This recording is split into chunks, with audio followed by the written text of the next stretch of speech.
What's up, guys? I'm Tim Geddes. This is Colin Moriarty. You are watching us here on Kinda Funny Games as we cover E3 2016. Right now, we're taking a look at We Happy Few, a game that got a surprising amount of time at the Microsoft press conference, all things considered. But I think it looks really interesting and was one of my favorite moments of the entire press conference. Yeah, I agree. The game looks awesome. This was a Kickstarted game that it seems like ID at Xbox might be infusing a little bit of money to get it first.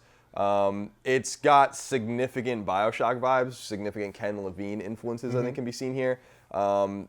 It's a really interesting idea. As people see moving forward, it seems like you're in a heavily medicated society. You're kind of like trying to break free. The entire story, at least from the outside, reminds me a little bit of I got like a Rod Serling, Twilight Zone kind of vibe from this, which you get from BioShock as well. So it seems, I mean, look at it. I mean, even aesthetically, even the way the camera moves, it's BioShock. And it's kind of, I'm a huge, I mean, how many times do I have to say it? I'm a huge BioShock. It's one of my favorite games of all time, BioShock. So anything that takes a page out of that book and will do it successfully, and it seems like they're going to do it successfully, is very cool. That's the thing, is I keep saying this looks like a really like smaller scale BioShock, which is interesting to me because I like that. I like the smaller experiences, and I think that like watching this, this gameplay makes me feel emotion, and that's good. Yeah. You know, that's obviously the goal with these type of games, and I think that the end of this trailer with the piñata, like as you can see over here, it's creepy as all shit.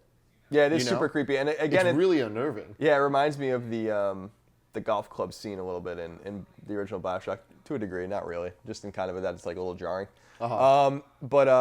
Yeah, I think that this is a game that wasn't really on my radar actually at all. I knew that it existed. I'd seen things on it. Greg had actually played it, I think, at PAX, and was raving about it. These guys had successfully funded their game.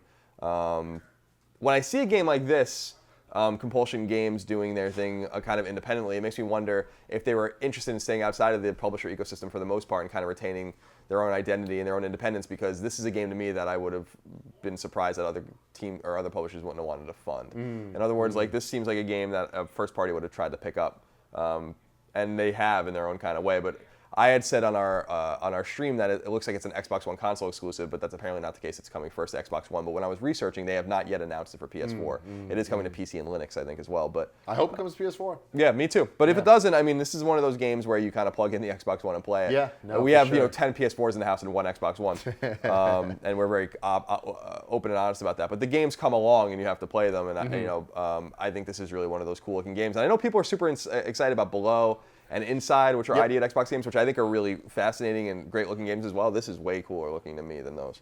So this is definitely high on my list in the indie realm on Xbox One. Yeah, definitely. Up there with Cuphead.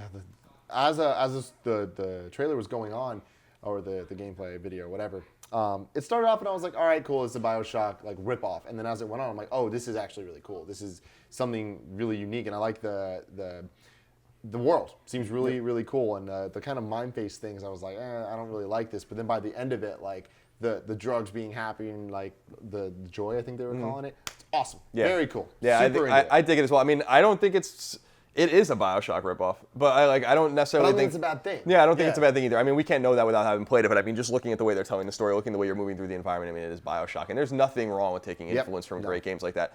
Better to take influence from a game like BioShock than another game that it sucks. So, more power to them. I'm super excited to see what Compulsion comes up with. Ladies and gentlemen, stay right here on youtube.com/kindoffunnygames for all of your E3 2016 videos, reactions, Let's Plays, podcasts, all that stuff. We'll be right there.